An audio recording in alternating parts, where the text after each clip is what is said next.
Bonjour Eliana. Bonjour Michael. Alors ce matin, chers auditeurs, une invitée spéciale, Shraga est absent et donc nous recevons, vous la connaissez tous, Eliana Gorfinkel. Alors, à 4 jours des élections, Eliana, ce qu'on a pensé ce matin, c'était justement quitter un peu le sujet des élections, dont on parle beaucoup sur les ondes de Studio Kalita, et de parler de quelque chose que vous avez fait dans le passé, qui nous intéresse particulièrement dans cette émission, parce que cette émission s'appelle Les coulisses de la Knesset, et vous avez travaillé comme guide à la Knesset pendant combien de temps ? Pendant 2 ans. Alors en fait, c'était pas seulement être guide, c'était aussi, il y avait un grand travail d'accompagnement, c'est-à-dire que j'accompagnais des groupes ou des ministres ou des personnalités qui venaient de l'étranger. Bien entendu, l'usage des langues étrangères était important, étant donné que je parle plusieurs langues étrangères, et entre autres, j'avais le français, donc j'ai accompagné beaucoup de diplomates africains, par exemple, à des réunions, et donc j'ai fait ça pendant 2 ans, et c'était extrêmement intéressant. Donc il s'agit d'accompagner des diplomates, des délégations officielles, je suppose, et aussi des groupes. La Knesset se visite, on ne le dit pas assez. Donc en fait, il fallait dans le monde entier, en fait, les parlements sont visités. En Israël, c'est le cas aussi, avec la particularité, bien entendu, qu'en Israël, on n'est qu'une seule chambre, hein, ce n'est pas un système bicaméral comme on peut trouver dans d'autres endroits dans le monde. Et donc les gens veulent venir voir la Knesset, puis la Knesset est souvent dans les titres, on en parle souvent, et donc il y a et les Israéliens qui viennent visiter, et puis en général ils viennent avec un groupe organisé, le bureau, l'association des retraités de Natania, etc. Et puis on a aussi beaucoup de touristes qui sont très impressionnés. Alors on voit tout de suite quand un groupe est un groupe de touristes ou un groupe d'Israéliens, les réactions sont un petit peu différentes. La manière de venir à la Knesset de loin, on sait déjà. En plus, moi, à mon époque, on n'avait pas encore en fait le directeur général de la Knesset, qui travaille sous le président de l'Assemblée. C'est lui qui décide du code vestimentaire de la Knesset. Donc quand j'ai commencé à travailler, c'était Yuli Edelstein qui était le président de l'Assemblée. Pardon, c'était Reuven Rivlin qui était le président de l'Assemblée. Et lui, son directeur, trouvait pas que c'était important d'obliger les gens à s'habiller qu'il y ait un code vestimentaire. Bien que quelques mois plus tôt, c'était encore Dalia Itzi qui avait exigé, qui avait interdit les sandales, les shorts, les jeans, etc. Les jeans même. Ouais. Et donc nous, on était dans une période où, par exemple, je me souviens de touristes qui étaient venus et qui nous avaient dit que leur dernière visite en Israël, il y a 3 ans, ils avaient voulu venir à la Knesset et ils n'avaient pas pu rentrer justement parce que il avait un short, on était au mois d'août ou quelque chose. Et là, donc nous, on était repassé à une période sans, et depuis, on est déjà repassé à une période. Alors, quelles leçons déjà, la question qui m'intéresse, j'ai l'occasion, comme journaliste, de les côtoyer, mais quand on côtoie au quotidien vraiment les élus, les députés, est-ce qu'ils sont sympathiques ? Est-ce qu'ils sont... Qu'est-ce qu'on apprend de côtoyer tous les jours les députés israéliens ? Déjà, ce sont d'abord des êtres humains. Alors, il y en a... Alors, bien que on les connaisse à l'extérieur comme des politiciens qui sont rusés comme des renards, au final, le contact humain est aussi important. Et il y a des députés qui sont insupportables, qui sont vraiment... Des noms, hein, après. Oui, d'accord. Et il y a des députés qui sont extrêmement gentils, et là je vais donner un nom, par exemple Ahmad Tibi est un des députés les plus charmants et gentils que je connais, et qui avait l'habitude, par exemple, donc nous on accompagnait des délégations, on amenait des groupes, enfin on était toujours à faire des allers-retours, et Ahmad Tibi, par exemple, était toujours à nous dire merci, à remarquer qu'on soit là, à avoir un petit mot gentil, un petit bonjour, un petit au revoir, etc. Je veux dire, on travaillait, au bout d'un moment, on les connaissait, on se croisait tous les jours dans les couloirs. Donc lui, par exemple, c'est une personne qui toujours disait bonjour, toujours était très gentil, toujours très avenant. Est-ce qu'on a l'impression, quand on fréquente les députés, vous les voyez travailler, pas seulement dans les couloirs, mais enfin, vous voyez ce qui se passe, est-ce que finalement, il y a un dicton populiste qui donne le sentiment que, ouais, ils font rien, ils s'intéressent qu'à eux, qu'à leur ego. Est-ce que vous les avez vus finalement au travail ? Non, on les voit vraiment au travail. D'abord, la majorité du travail, contrairement à ce que l'on pense, ça se passe pas dans la salle du plénium, ça se passe surtout dans les commissions. Et dans les commissions, on les voit travailler, on les voit, il y a des députés qui arrivent véritablement, qui connaissent leur dossier, qui savent exactement de ce qu'ils veulent, la politique qu'ils veulent faire avancer. Donc, ils sont vraiment, ils travaillent. Ce qui a, oui, on connaît aussi les politiciens, et ça, c'est surtout quand on travaille au sein de la Knesset et on les voit. On voit, par exemple, il y a un débat, on est par exemple, il y a une commission importante à la Knesset, on voit le député qui rentre tout calme, tout gentil, Et puis il fait un scandale et il ressort, c'est tout. C'est-à-dire qu'il veut faire des titres, il veut qu'on parle de lui dans la presse, donc il va rentrer, il va crier, et des fois il y fait même pas partie du débat, des fois il y était pas. Étant donné que c'est un député, il a un droit de parole, on va le faire s'asseoir, il va s'installer, il va hurler, il va cracher son venin, il va faire des titres. Et il faut savoir aussi qu'il y a toutes les commissions ne sont pas filmées. Enfin, elles sont toutes, oui, filmées, mais elles ne sont pas toutes filmées par la télévision.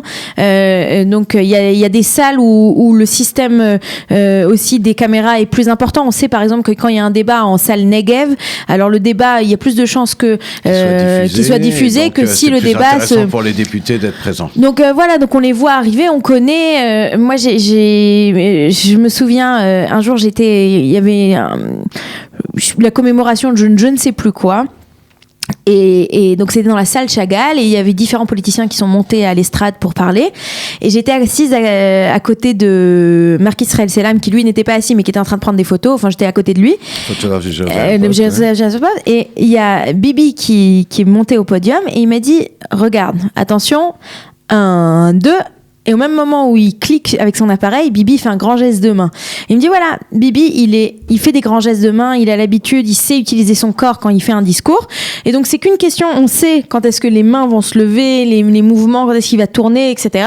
Donc c'est juste une question. Et donc vraiment, il était à côté de moi, il faisait et 1 et 2 et hop. Allez, ça recommence. 1, 2, hop, il prenait des photos.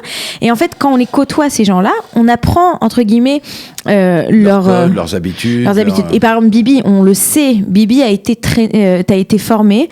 Je me souviens plus de son nom, mais c'était une des plus grandes spécialistes du body language et de l'expression corporelle et aussi de l'expression devant un public. Une juive américaine, je me souviens plus de son nom.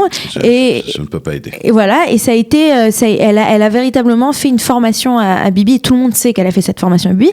Et en fait, encore aujourd'hui, quand on comprend, quand on a entre guillemets les axes, eh ben c'est facile de s'y retrouver. Ça rappelle un petit peu Amit Segal dans sa série. Il a décrit Bibi avec des grands axes à suivre. Et en fait, dès qu'on voit une apparition de Bibi ou un discours de Bibi, on peut retrouver ces axes, c'est exactement la même chose. Alors, très, très jolie transition vers la rubrique favorite de nos auditeurs, celle de la rose et du cactus.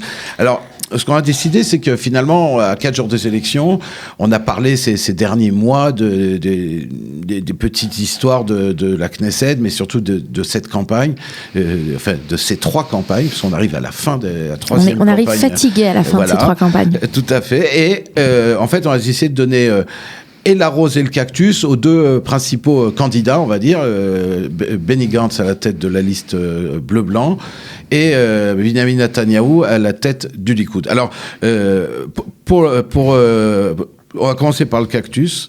Et vous finirez par la rose, Eliana. D'accord. Donc, le cactus est en fait donné aux 2 hommes qui est au-delà de tout ce qu'on peut dire sur leurs opinions politiques et leur manière de faire la campagne. Sont descendus très bas ces derniers jours. On a vu des attaques personnelles. C'est que du ad hominem. Voilà. Il n'y avait aucun sens. Il y a eu vraiment la campagne du Likoud et de Netanyahou contre les bégaiements de Benny Gantz et contre ses nombreuses bourdes, parce qu'il a quand même fait beaucoup ces derniers mois en campagne et en meeting, dans les meetings électoraux. De l'autre côté, on a vu Gantz qui a fait des comparaisons plus que douteuses, comparant certains des hommes politiques aux dictateurs à l'étranger. Ouais, enfin, en l'occurrence, Erdogan n'est pas vraiment un dictateur. Demandez à des Turcs, ils vous diront ce qu'ils en pensent. En tout cas, exactement. Ces attaques ad hominem, on ne parle plus de politique. On a l'impression qu'ils ont compris, que les électeurs ont compris que politiquement, il n'y a pas énormément de différence et qu'il va falloir se démarquer.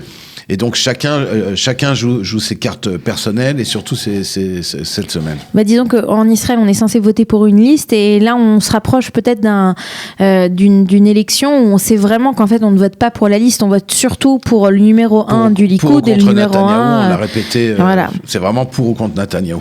Mais pourtant, on a quand même trouvé le cap de route. Et ça leur a pris un an pour comprendre que leur campagne, elle ne devait pas être seulement digitale et seulement derrière un écran et qu'il fallait descendre dans la rue. Et c'est ce qu'ils ont fait ces 3 dernières semaines, et on leur lève notre chapeau et on leur donne une rose, surtout, pour s'être rapprochés du peuple et d'avoir essayé vraiment Ils ont sillonné le pays. Les 2 hommes ont sillonné le pays, surtout Netanyahou. Pour Netanyahou, c'est plus difficile pour les raisons sécuritaires, donc c'est plus compliqué à organiser, et surtout que Netanyahou est un chef sur les réseaux sociaux, en vidéo, etc.